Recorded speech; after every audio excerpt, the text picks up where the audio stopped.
What's up, fight fans? This is Kurt DeVille with Counterpunch Boxing News. As you know, I just got something to say about Errol Spence. The guy has been, he went from novice to contender to novice to prospect to potential to champion. Now he's a champion. He's still doing the same things. He's still calling out the guys in the welterweight division. I got to tell you guys, it's a sad day in the welterweight division. It's a sad time, actually, if you really want to look at it.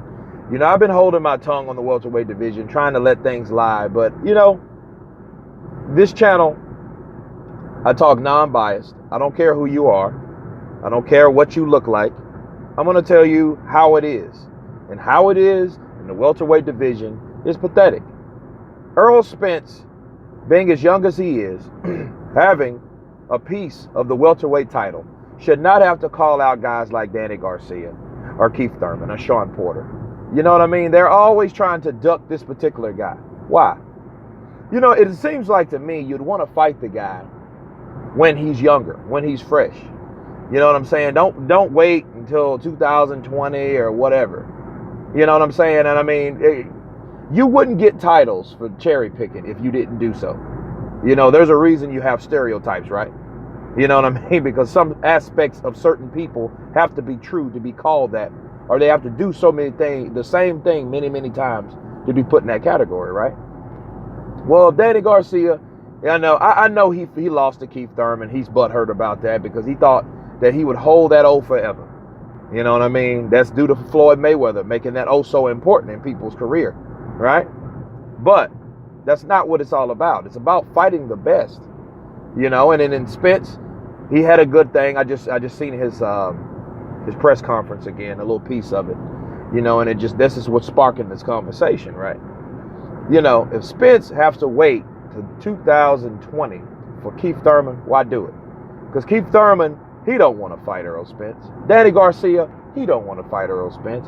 Sean Porter wants to fight Danny Garcia, but nobody wants to fight Errol Spence. So my thing is, this is Errol Spence playing. Here's my thing. Errol Spence will end up fighting Terrence Crawford.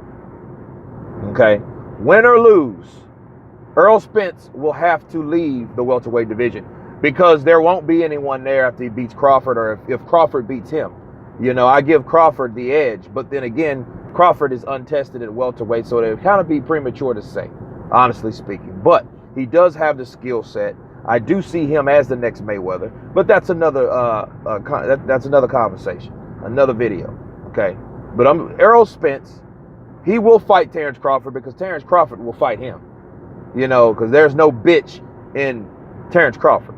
Okay, so that looks like the next super fight.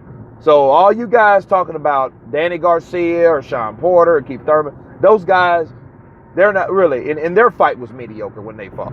You know what I'm saying? So it's really not a question of those guys.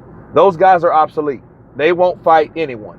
They'll fight a bunch of people, a bunch of novice, Malinaji or Algiers, or, you know what I mean? They'll fight guys like that. You know what I mean? And they'll pull all these dudes out of the hat, off the couch. They're not going to fight Errol Spence. So Errol Spence would have to fight probably Terrence Crawford. That'll be a super fight. Okay, when Terrence Crawford gets his bearings, and he still has to wait time because, there's levels to this, right? So Terrence Crawford has to at least win a couple fights to know how does it feel to be a welterweight and fight a legitimate welterweight, so he can go through that test, But that's going to take time. And you can't get time back. That's the thing about it, So I see him going to 154. And from 154, I see Errol Spence topping out at 160. Because he's younger, he's strong, and I think he's tall enough. You know what I'm saying? He's not too tall, but he's not a small welterweight. So I can see him going to 160 and probably having a showdown with Canelo. Because remember, Canelo is still young, regardless of what he does with Golovkin. Because Golovkin is on his way out. So that won't be a factor too long. You know what I mean? But for him waiting on those welterweights, man, those so-called champions, they, or ex-champions or whatever they're supposed to be, you can forget about it. You know what I mean? If he wants to unify anything, Keith Thurman, he's not, he's gonna hold on to them 2 belts. He's gonna live it up. He's gonna talk shit. But that's what Keith Thurman does. And I like a charismatic boxer. I like a boxer with personality.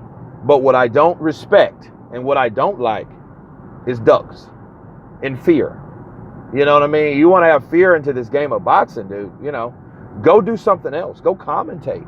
You know what I mean? Retire early and commentate. Then you'll have no risk. Then you won't have to worry about your record being tarnished.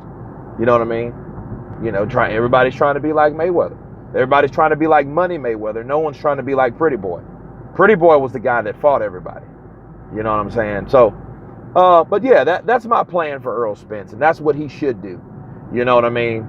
Wait for Terrence Crawford, because the ironic thing about it is Terrence Crawford will be ready to fight Earl Spence before these dickheads that's already there will be even ready to fight him. You know what I'm saying? That shows you that they're scared. That shows you that they don't want a part of him, because it's going to take at least 2 fights for Terrence Crawford. If Terrence Crawford fights, 2 or 3 times a year, it's going to take a good solid year. So he'll be ready before these guys even think about, well, maybe I want to fight Spence. And then they'll do something like wait till he'll get a fight, then call him out. Or, oh, yeah, I'll fight Spence. He'll tell one of these commentators that now I'm ready to fight, knowing that they already have a fight in play. So, but anyway, that's my rebuttal on that. You know what I'm saying? And my rant's over. But I just wanted to get that off my chest, because it's bothering me that that these welterweights don't want to fight. You know what I mean? It's a sad time in the welterweight division.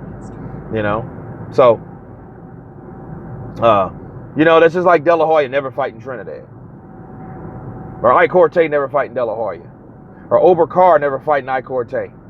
You know what I mean? Like, Six-Head Lewis never fighting Mayorga.